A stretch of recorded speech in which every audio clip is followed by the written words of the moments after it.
Hello, and welcome to this We Did It Health event. At We Did It Health, we're working to create a healthy, happy, vegan, and plant-based world. We're doing that through building community and offering resources such as today's discussion to help you create relationships where you plant seeds of curiosity and hopeful discovery in others when they ask about a vegan or plant-based lifestyle. So be sure to subscribe to our YouTube channel. And we also invite you to join our community on We Did It Health. My name is Mariquita Solis, and I'm excited to welcome Anne Piotrowski, licensed professional counselor, and Suzanne McAllister, PhD, to our discussion today. They will be helping us navigate the holiday meals and holiday situations. And this is something that we all can use any time of year, but especially now, since it's easy to get charged up, it's easy to get triggered. And so that's why we have these beautiful, wise ladies here to help us. So welcome, ladies. Thank you so much. And welcome, everybody. Thank so you. Glad that you're here. I can't see you, but I'll just assume that you're out there. I'm Anne, and I'll just start out by telling you and you, Mariquita, just a little bit about why we do what we do. So Suzanne and I both have backgrounds in mental health, and we're both very passionate about veganism. So we like to say we're a couple of vegans on a mission, right? So, and our mission is really to support people through those more emotional, social, psychological aspects of being vegan in a world that isn't always receptive to that. So as the holidays approach, a lot of the questions that we get are about how to better address or handle all the social occasions, the gatherings that often revolve around animals as food, right? So whereas that is kind of a typical situation that happens throughout the year, during the holidays, it's almost like that animal as food becomes the centerpiece, and it becomes a bigger topic. It becomes more prominent. Plus, there are just simply more gatherings in general. So that's why we're doing this today, is to really give our best tips. We've learned a lot over the years. I've been vegan for 11 years and a vegan advocate for 8 years, and Suzanne has got me beat by miles on that. So we just come together and work as a team to support people through this kind of stuff. Can I hop in and say that everything Anne said is absolutely true and accurate. And I would say that when we do these things, it's as much for me as it is for all of you, because I don't have this down pat for sure. And so I'm always learning and growing and getting better at trying to navigate what can be some really uncomfortable situations. So, and I've been vegan for about 18 years. And an activist for most of that time. Yeah. It's a great point, because it just speaks to the fact that it's a practice. So what we're imparting is not just a lesson that you learn and then done and move on. It's something that you practice and grow in as time goes on and as you pay attention. But yeah, so I would say too that you're right, Suzanne. I think Suzanne and I would do this even if nobody was listening, because we love it so much, and we do it. We do. So even if there was no audience, we would still be doing what we're doing. But the fact that there is a receptive audience and people who get something out of it is just such a lovely thing. So thank you. And I think with that, I think we have a few slides to show, and then what we'd really like to get into is really specific questions from people. So, go ahead and start typing your questions in, and then we'll get to those pretty soon. Definitely. Let us know where you're joining from. Yes, okay? Thank you. That would be helpful. And I'll also say that, Anne and I do these kinds of presentations and practice sessions all the time. We're constantly doing it in person, on Meetup, in various venues. So it is something that we are living. Yeah. Wonderful. Wonderful. Great. Well, I'm excited. Let's get started. I'm going to leave you all, and here we go. Okay. Yes, here we go. Okay, so tips for dining with non-vegans. And while the important part, little tagline there is while staying in your integrity, because a lot of this has to do with nurturing the relationships that are important to you in your life. If you're like me and like most people who are vegan, many of your relationships are with non-vegan people, in your family, in your friend group, in your community, in your work, wherever that may be. So it's to nurture healthy relationships and be able to be authentic and have integrity in your veganism. So Suzanne, you're gonna start us off here. Yeah, so first of all, I just love this idea, and I think, Anne, you were the one about becoming a social scientist about yourself. So I can give a recent example for myself. I was going to celebrate Canadian Thanksgiving with my family. I come from a very big family, and I'm the only vegan, and it's gotten a lot better over the 18 years. But it can still feel a little lonely. And I can sort of anticipate that I might get the jab or the barb from somebody as we're sitting around the table, and I am not partaking in a lot of what's being offered. I will say that my family is very good about making sure that there is something for me to eat. And the last time, so this was just in early October, a little over a month ago, I was having a little bit of apprehension about it.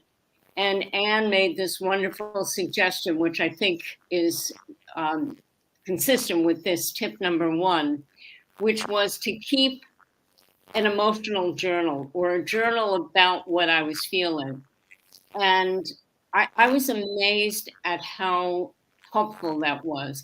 I felt like I was going into this weekend where I was going to be not in my own home, visiting out of town, like I was bringing a friend with me, an advocate, just knowing that I was going to be keeping this journal about how things were going. And I did it. And so it was extremely helpful. And it's amazing to me how something like that, which is just a suggestion about keeping a journal about what's this like, what was it like, what went well, what was difficult, how did I handle it, what did I feel good about, what do I feel like I might have done better, was a way for me to take care of myself and support myself. So I highly recommend doing something like that if you're going into a situation that you know could be fraught. Yeah, and I think one of the things that it does for me too is that I think when I feel that tension when my veganism is coming up in a setting, say with my family or my friends or something, there's this kind of knee-jerk response that kind of comes in. I'm either feeling like I have to respond or I have to maybe retreat or something. And what this really does is just help me to be mindful, just use mindfulness and just kind of let go of the idea that there's pressure to act or do something right away, that I can just take a deep breath and just notice what's happening. Notice if something is off or feels off within me, and then that information can be really telling and helpful. So that's our first tip, first and probably most important tip. Tip number 2 here is really just understanding that there are options. So I know that this might seem obvious, and it does seem more obvious to me now, but I didn't know at one point that I actually had an option but to attend a gathering as usual and play whatever role that was expected of me. And the idea that there are choices to be made and that the choices are really up to me is empowering. And then I don't feel going into something like I am in a one down position or any victim or anything. I can choose, and these are some of the options here. So Liberation Pledge, if you haven't heard of that, is just where you opt out of dining where animals are being served. We have a whole other. We've had several Zoom meetings to talk about this and the pros and cons and how to integrate it. But I won't get into it too deeply right now. But it is to refuse to dine where animals are being served and to encourage others to do the same. And then you can opt if somebody wants to go out to eat with you. You can opt to only go to vegan restaurants, only go to vegetarian restaurants. You can ask people for what you want or what you need. One of the things that I do consistently is I make a choice to dine with non-vegans or go out with non-vegans because I find it a good place to bring up conversations, and that's really what I'm trying to do. So I'm just noticing the comments, and I think there might be something funny about sounds. I don't know if anybody else is experiencing that. Yeah, my sound is very, very scratchy. Mm. Yeah, Okay. yeah. I want to just tag on to what you were just saying, and about dining with non-vegans. You know, we're all familiar with that expression, preaching to the choir, and how that becomes really stale after a while. And so I am grateful when I have an opportunity to be with people who are not vegan. They tend to ask questions, and I know that in some ways I'm being an ambassador for veganism every time I'm out in the world, whether I'm with vegans or non-vegans. But I certainly, plus most of my friends and family are non-vegans, so I want to continue to dine with them. Right. Okay. So I'm just saying technical difficulties that we're going to take a pause and deal with. I'm going to log out and log back in because apparently it doesn't sound bad when you speak, Suzanne, but it sounds funky when I speak. Are you getting that too, Marquita? Well, I'm getting fuzzy the entire time, Anne. Yeah. Okay. Yeah. So We I don't can't think hear you. it's just you. I think it's me too. Okay, but according to Donna, it's not when you speak, it's when I speak. Okay. So, Marquita, we can't hear you, just so you know, you're muted. Okay. No, this is what happened in the last live stream, and I was trying to get the customer support on here. Okay, but because it's only happening with me, do you hear it as well? Does it sound funny when I talk? It does. Okay, but Well, not I hear it. I hear it. It With sounds Suzanne. the same way when Mariquita speaks too. Oh, it does? For me, it does. Yes. Oh, so it's not me. No, it's not you. It's something on StreamYard. Okay. Yeah. So I don't know. Donna, is it unbearable? It's pretty bad. Okay. It is pretty bad. Yeah, we might need to reschedule. Let me see. Yeah, I find it extremely distracting. Unless there's another platform we can go on to, but then it won't be live streamed, right? We can. Well, we could try to try go.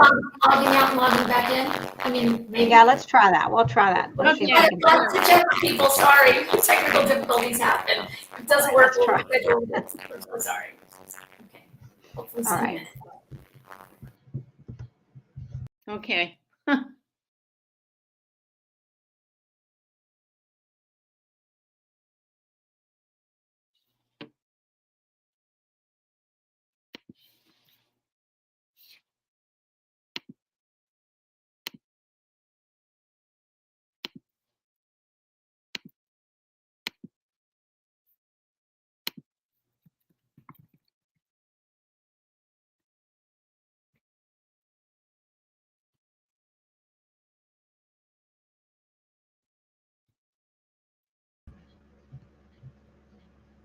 Hey, everybody. Let's see.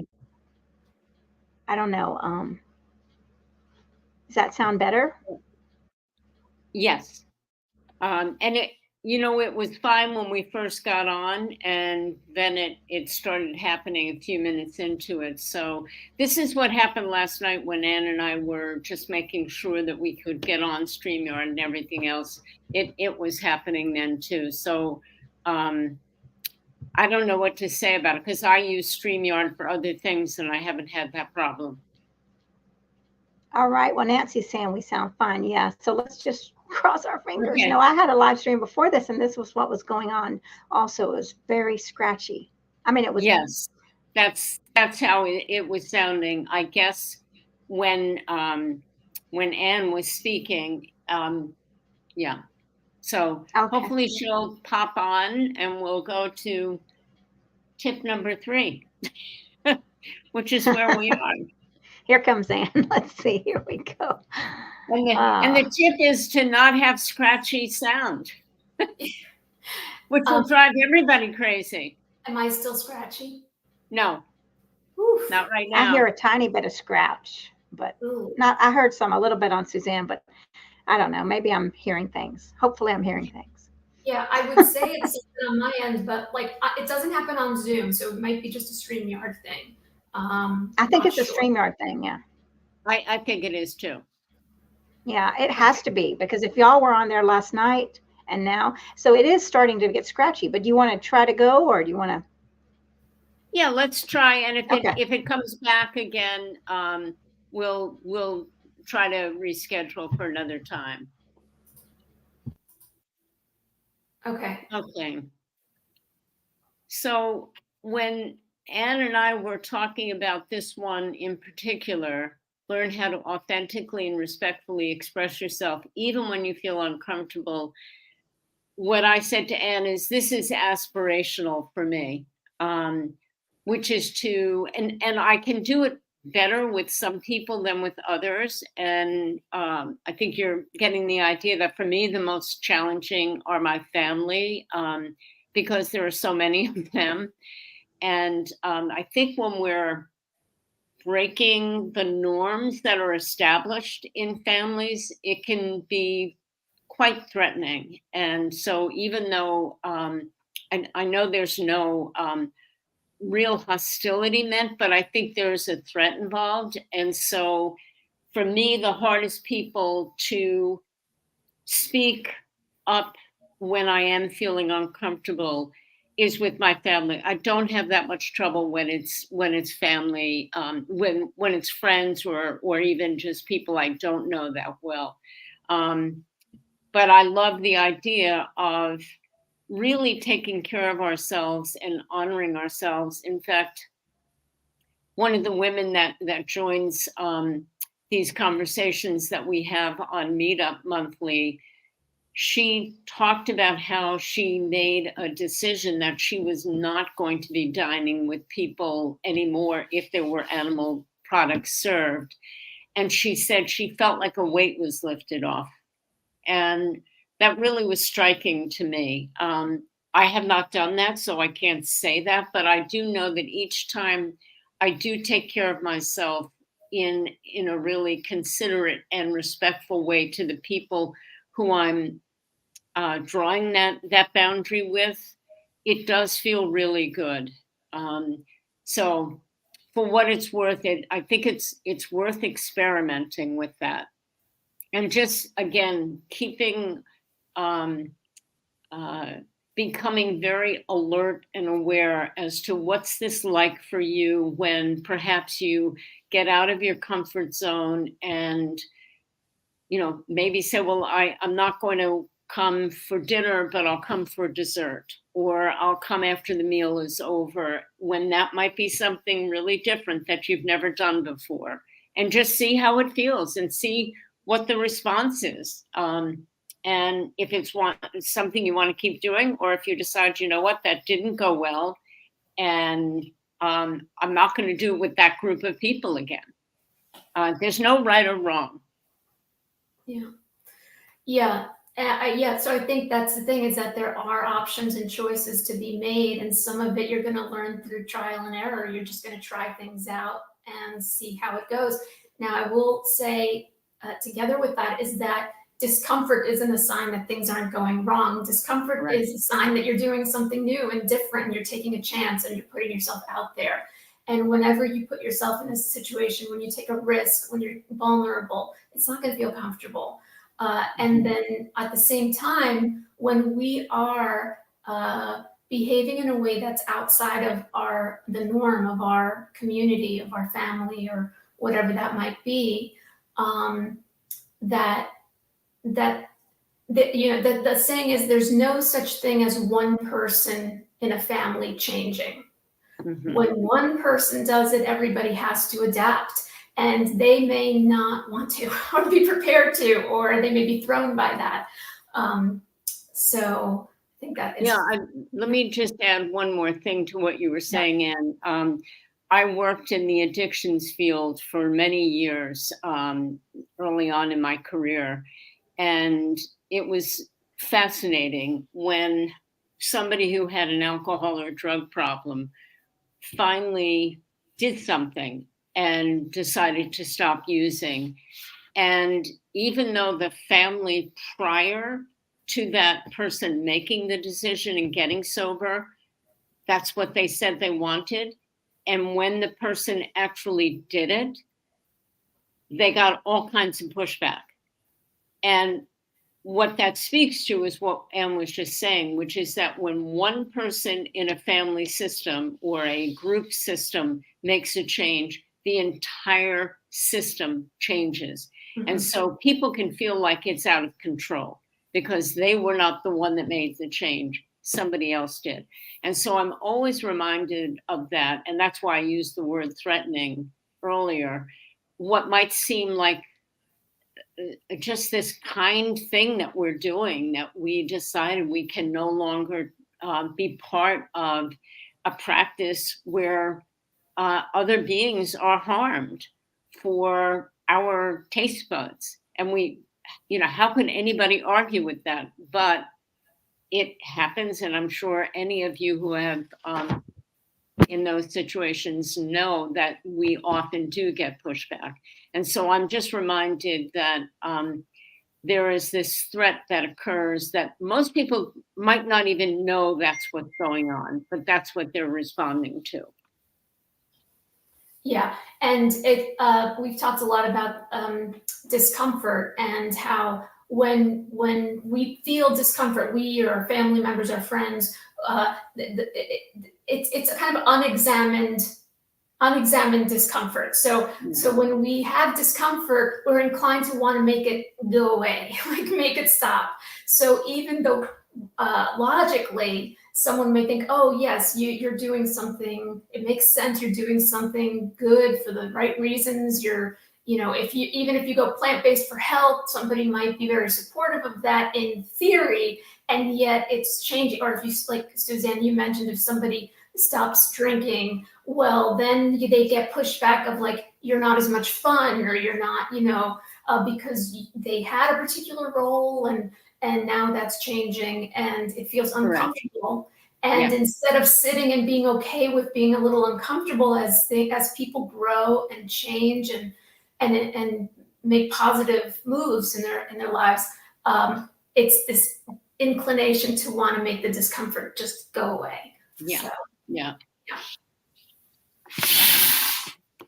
Okay, so planning ahead can be a really helpful thing. So in other words, if the time to say, can you eat vegan when you're with me, or something, is not when you're sitting at the table, getting ready to order something, or when you're arriving someplace, is not the time to make these requests. It's to ask ahead of time, think about what you want, and then ask for what you want ahead of time. So, we're not always taught to talk this way, but if you, again, it's a practice, but to be able to say, may I pick the restaurant? To be able to say, are you willing to? Or to say, I've taken this pledge, or I've made this commitment that I no longer want to sit where animals are served as food. Would you be willing to? We're not taught to make requests that way. Where it's so it can be it can feel a little bit awkward or tricky at first, but it can also be a very caring and loving thing to do, to decide what you really want for yourself, and then be able to share that with somebody else and ask for what you want. One added thing, something I will add to that, is that a true request can accept a no. So if somebody says no to your request, it's not time to just reject that person, get angry, and go off, because then it's not a request, it's a demand. And what you have to do is make a request. And if somebody says no, then you have a choice. You do not have to, you can make another, then you have another choice to make. And that's okay. Yeah. So pushback. Yeah, and I think we already kind of covered this. I'm not going to just read what's on the screen. I think, Mari, I did send a PDF of the presentation to Marikita, so I think she'll be able to share it with everybody, and you can refer to it.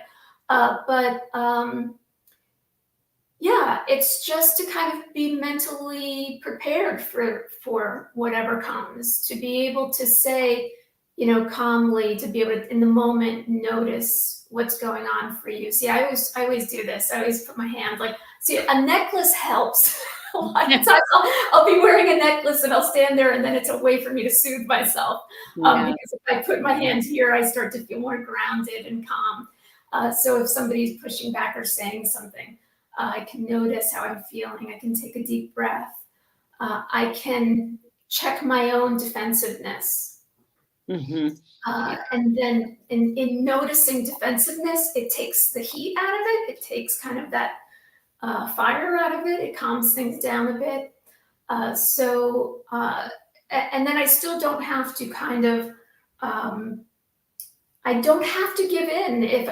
I don't have to give in to the thing that the person wants me to do. I can hear what they're saying. I can acknowledge it, and then I can try to restate what I'm trying to say, with clarity, with love, with compassion. Yeah, Suzanne. Well, yeah, when you were saying noticing your response takes the heat out of it, I think when we're able to do that, it's almost as if we distance ourselves a little bit from ourselves, and we become an observer of what's happening. And for me, at least, it gives me a whole lot more wiggle room and ability to make a choice about how do I want to handle this. Whereas if I'm caught and I have no distance between me and my reaction, sometimes I do things that I'm not too thrilled about. But boy, that practice of being able to pause in the moment and ask myself, okay, I'm feeling irritated, or I'm feeling attacked, or I'm feeling whatever uncomfortable. If I'm feeling great, that's not a problem. But if I'm feeling something where I'm feeling challenged, is when I can be defensive, but I want to try to not act out of the defensiveness. And that requires a pause. And somebody once said to me, which I really loved, pausing is like a prayer. And I've always loved that idea that if I'm pausing, it's like taking a breath, and like a prayer, I'm offering up something. I don't know how else to put it. So anyway, last thing I will say is probably the most surprising thing that happened to me when I became vegan over the course of about 6 months was the pushback. I had never expected that. And so it was a real surprise. It's not a surprise anymore because it's been going on for a long time. And like I said, it happens much less, it seems. And I think veganism has become much more common. Yeah. You reminded me of a quote, but I'm not going to say it right. And I'm not going to remember who said it, but it's something like, it may be Viktor Frankl in Man's Search for Meaning. You know, that between stimulus and response, there's a moment, and in that moment, there's freedom, or there's, you know, so. Yes, that's exactly right. Look that up because it's a good one. Yeah. Okay. Okay. Bonus tip. It's a bonus tip because originally this was called 5 tips, or it's 5 tips. So we got to stick in this number 6, which is to practice self-care. So whatever that means for you. In all of this, you know, we have to acknowledge that vegans come in all varieties. So what sets, and that's why it's the importance of not giving you some kind of script or some way to speak or some words, but just options. And if there's any instruction here, it's really just to get to know yourself and get to know how you want to be in the world, and then learn what is it that helps you to feel calm when you are feeling dysregulated or just feeling kind of triggered, I guess, and what helps you to feel more grounded and calm. And do those things and take time and connect with people who get where you're coming from. And that all helps to give you that stability and confidence to show up at these gatherings with, if not complete ease, then at least with some peace of mind. So. Yeah. So I just encourage you to look this up. It's just something that we kind of started to explore fairly recently, and we don't practice it 100% of the time, although I'm sure that was the original intention for it to be a pledge, something that you would commit to. However, we do have our moments and our times where we integrate it, and as a matter of fact, that is, for me, Thanksgiving has become one of those occasions. So by accident one year, me and my husband and my daughter were all vegan, and we could not spend Thanksgiving with family. We were away. So we spent it in a hotel suite in Vermont. And while that was a little awkward to prepare a meal there, it was just so impactful to the 3 of us to be able to eat what we really wanted to eat without any questions or even sideways glances. It just felt really peaceful. And so we decided that this was a way that we were going to celebrate Thanksgiving. We still spend other holidays and other occasions with our families, but this is one that we kind of took as this is our vegan holiday together. And I was just going to say, first of all, there's a part of me that sometimes feels envious that you've got your unit with your husband and child, which I don't have. This year, I am going to be with the Vegan Spirituality Group of Philadelphia. We're going to have our first in-person, we call it Thanksgiving, celebration. We rent out a hall, and usually there are 40 or 50 people there, and it's potluck and all vegan and entertainment and so on. And while I will miss being with my family, I've been thinking that when folks say, well, where is Suzanne? And they say, oh, she's with her vegan group, that I suspect, I don't know, that it might have a little bit of an impact where they might say, oh, I guess that really is important to her. And that might seem like a small thing, but I suspect it could have a ripple effect, just like we talk about how we are ambassadors no matter where we go. when we're dining with non-vegans or just talking to non-vegans and the subject comes up. So I'm kind of, I won't hear back about that, but it's what I'm picturing. I love that. Oh, Yeah, so just, I guess we got into a few more details here with some of the options. Yeah, so if I had mentioned the option that I think that I do more often than not is that I make a choice to be with non-vegan friends and family in some ways, because that may be just the occasion that the only way that I can see certain people. And then the other reason is what I mentioned before, is that it actually helps. It puts me in a setting where the conversation might come up about something about veganism, and I want to be there and available to respond to that. These are some questions that I've asked myself over these years, and that's just how can I model veganism in a way that might pique somebody's interest, or I think that we're, as vegan, plant-based people, we're leaders because there are just so few of us. So we can't help it. We have to play that role a little bit. So what I ask myself is, how can I be the leader that I needed way back when? You know, what did I need way back then? Or even before I went vegan, what was it that would have inspired me or made me think a little bit, even if I had my own resistance before?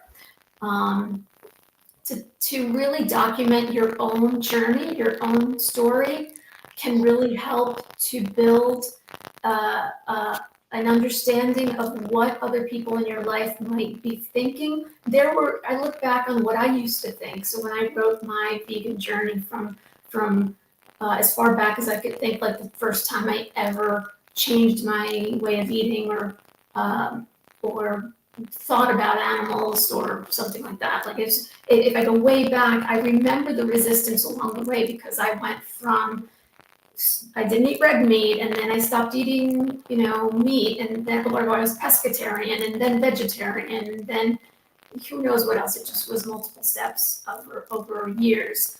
I remember each stage I thought that was the end point, and it never was. I just learned and evolved as I went. And what is it that helped me to move me forward? I think about those things and write those things, and then try to impart them. Final thing here is just that when I hear a person talking about or saying something that sounds like a pushback, it sounds like they are arguing, maybe being a little argumentative or saying something negative. I don't hear it that way anymore. I don't take it as they're saying something to me. I hear it as an internal struggle.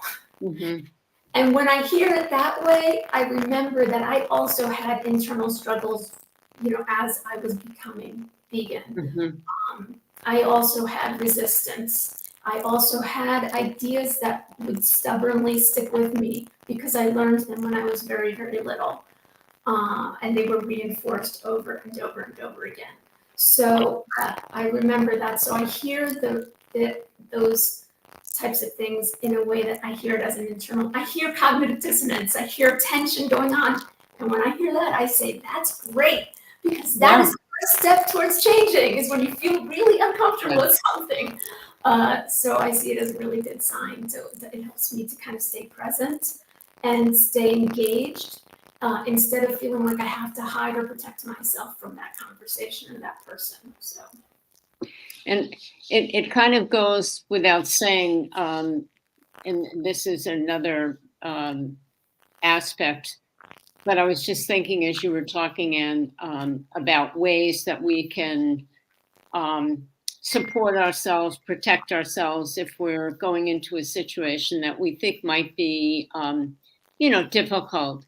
And again, I draw on all this experience I had in the addiction field, and people would have, like, if they were going to a wedding, maybe for the first time, that they were sober and they knew there was going to be drinking and they were nervous. And they would have a buddy who they would call before they went into the event, and a buddy that they called when they got back. So they were sort of bookmarking somebody that they knew was there thinking, who was aware they were going into a situation that was going to be challenging for them. And I think that's also something that we can do if we are nervous about a situation that we're going in. Are we going to get pushed back? I think especially if you're a newer vegan than somebody who's had years of experience and years of navigating, as you said, others' cognitive dissonance. But I agree with you. It's a good sign if there's cognitive dissonance, because they become more conscious that something isn't working here. Something doesn't feel right. Yeah.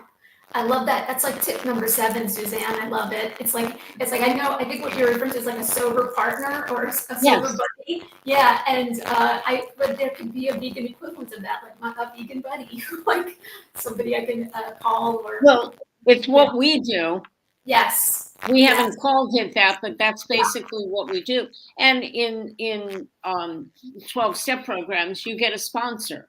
And I know there are vegan groups, and I can't remember the name of it. I know it's in Philly, where when somebody is newly vegan, they do have what's called like a sponsor. So somebody who they're checking in with and letting that person know how it's going. And it is a monumental change. Yes. And I know that when I made the decision, and there was no going back for me. Once I made the decision, I just thought, I cannot do this anymore. I could not live with myself, which does not mean I've been perfect. By no means have I been perfect. But I just lost my train of, I know how lonely I felt until I met people who were vegan. And so I think there are all these tips. And what I would say is the bottom line is make sure you have at least one person that you can talk to. Better yet, if there are vegan groups that you can get connected to.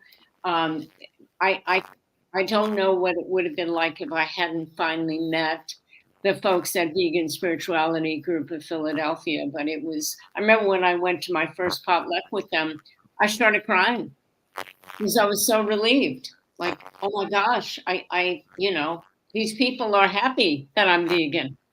They're not unhappy that I'm vegan. That's great. So, yeah, support community is so important. It's so important. Yeah. So this is just somebody's Thanksgiving meal, and this is what it can look like, or at least this is what it can feel like sometimes. So yeah. So that kind of concludes that kind of presentation portion of that. Mm-hmm. But if you guys do have questions or somebody is saying there's a vegan online, is that OA group? It looks like, yeah, I'm sure there is. And that's always, there's obviously the pluses and minuses of the internet, but by and large, it's wonderful. It's a way to connect. It's like what we're doing today, all from in different places and able to put on something like this. But there are resources for sure. Yeah. You're muted. I see it. No, I hear that scratchiness again. I wanted to see the scratching is back. It's back. Can you go to the settings just and see if it's on echo cancellation? But anyway, I was really enjoying hearing, the reminders that we always haven't been the way that we are now. Yeah. And I try to have empathy for others. That's a hard pill to swallow sometimes, right? But how can you recommend that? Empathy for the people that are eating what we don't want them to eat necessarily. Well, empathy is one thing, but it's really, I think, understanding understanding, which is not the same as agreeing with, and it's not to suggest that you keep your mouth shut or don't say something. So, or make choices for yourself. So sometimes if you understand your own boundaries, for example, I won't go to like a pig roast, or I won't go to a steakhouse if that's where the event is taking place, you know. I may take breaks and leave a table or leave a room if that's what I need to do. But to understand, that's why taking your own history and understanding that my own journey had many steps is a way to help me to relate to what somebody else's experience could be. I'm really buzzing, aren't I? Oh, you are. It's almost Yeah. impossible to listen, and yeah. Well, y'all, I'm going to put all the links in the. I'm going to go back Yeah. and put the slides in, and then we'll have to. Anyway, Yeah. thank you so much for doing this, and everyone, please reach out. Thank you, everyone, for your patience through these technical issues. Yeah. And but yes, all Yeah. the links to connect with these ladies. Good. So, And thank you, Mariquita, for inviting us. And for those of you who were listening, really appreciate your comments, and wish you a wonderful holiday season. thank you. I'm afraid to speak. I know. All right, y'all. Thank you All right. Bye. Bye, everybody.